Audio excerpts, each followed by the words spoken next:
My friends, here we are, another quick review. Many of these are under 10 minutes. What's happened to me?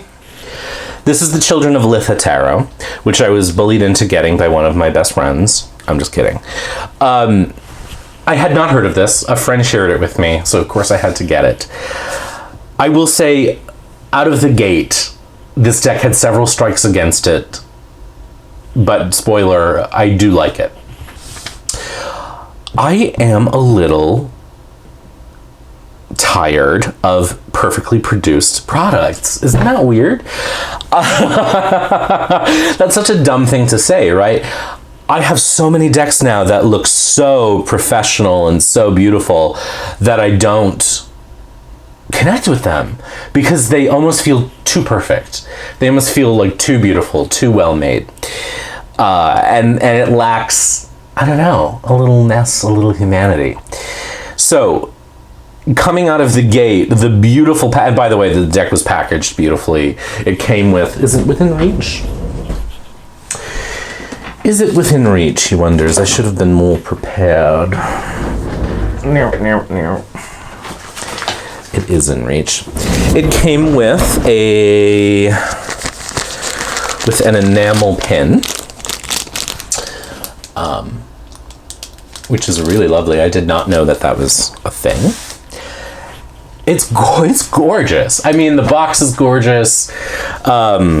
It's got the magnetic flap that we love, and it's got beautiful art inside. Like, it's so well cared for. It's got a lovely guidebook, like nice thick guidebook with like full color cutouts of the cards. It's like, it's so good, it's almost too good. And so I got it in the mail and I opened it up and I thought, oh, another beautifully produced tarot deck. Next. And it sat there for a few days, but I'm doing this video because it did make me eat my hat a little bit. I think it's not distant. I think it does work. So there were 2 extra cards in the deck, which I do not use extra cards. The Void and the All. It's a gilded deck. A little tired of gilding too. Again, this is just me being a total asshole consumer where I'm like, oh my god, it's just too beautiful. But it is a thing that like, gold has never been my favorite, to be honest, anyway. Like, I actually really like silvered decks. I like matte gold. So it's almost like a little too ostentatious for me. And yet, beautiful. So, I have not spent too much time with the guidebook. I did read a little bit so I could learn what Litha was, which is depicted here in the Wheel of the Year on the Wheel of Fortune card, which is one of the most beautiful Wheel of Fortune cards out there. And so Litha is one of the cross quarter days, I believe they are called. I am not brilliant about such things. The other strike against this deck was that the minors are almost all animals. The courts are people. The 1 through 10 depict only animals.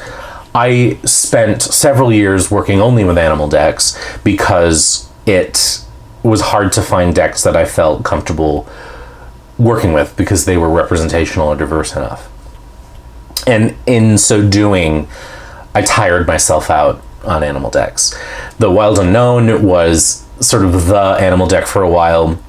The Anima Mundi is another one that I love.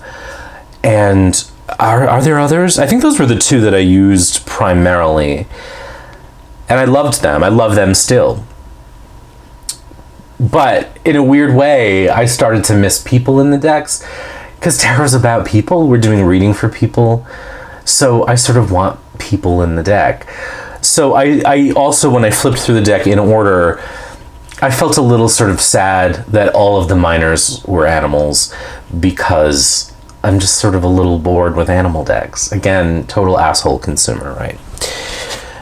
I think there are enough people, though, having shuffled the deck in it to make it feel human, as it were. That's an interesting thing about tarot decks, I will say, is that sometimes I'll have a reaction to a deck in order, for good or bad, and then shuffle it and have a completely different opinion of it. And that makes sense in a way because we're not meant to view tarot in order. We're meant to view it shuffled. So let me just sort of zoom in. I don't know why I say sort of zoom in. I'm zooming in. It's not sort of anything. And I'll just sort of flip through. I said sort of again. I refuse to be self-conscious. Fuck that. I said sort of. I'm going to embrace it. There is a very outdoor quality to this. I think that with the ratio of people to animals in this deck, that the people cards do a pretty good job of spreading out race, ethnicity, culture. So that is a plus. I would say that it's not like overly white people heavy. And the art style is gorgeous. It is, I was worried going to be a little too storybook for me, but I think it just sits on the edge of that, but feels serious enough, feels, you know, it feels like it has gravitas, as it were, and as such, it feels good. So having shuffled the deck and done a few sample readings with it, I like it a lot. It just has a beautiful life to it. And I'm curious, so this is going to be one of 4, evidently. I'm curious to see what the other 3 will. I mean, that's a big 4 tarot decks to take on as a project is huge. But I'm curious to see what this artist does next. So it's gorgeous. I think it's beautifully done. That's a great death card. Love it. The World. It's gorgeous. And it does not feel distant. It does not feel too pretty. It does not feel too well produced. I think it really, really, it works. I like it more than I thought I was going to when I took it out of the box. I will also say, I love the way the deck overhand shuffles. There's just a very satisfying slide to the cardstock. It does not riffle shuffle quite as well because it is thick. It will do it, and I think it's important in a shuffle to be able to get like 1 or 2 riffles because it does seem to mix the cards for me a little better than overhand. But this, like the Crote de Taroki, has a really satisfying overhand feel, and it looks nice laid out. I like the cards a lot. And so I was wrong about them. I was a dickhead, and I have amended my opinion. And I think that it is a really beautiful deck. It is not too beautiful. It is not too anything. My one qualm, I would say, I wish there were more people in the minors, or people at all. That said, I can live with it, and I think it's beautiful. There's a gorgeous movement to the artwork.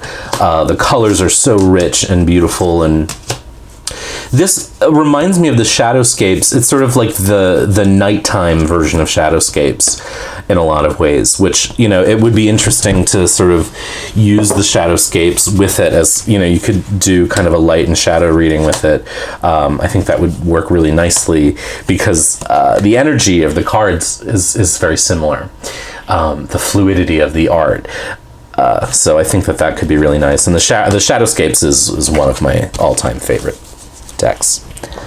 And so here we are, the Children of Litha Tarot, which I was a total asshole about and was totally wrong about, and I think it's gorgeous, and I'm glad I got it. I'm glad my friend bullied me into getting it, and I'm glad it's here in the world. So, so this is the Children of Litha, a quick look, and I hope you enjoyed this. Be good.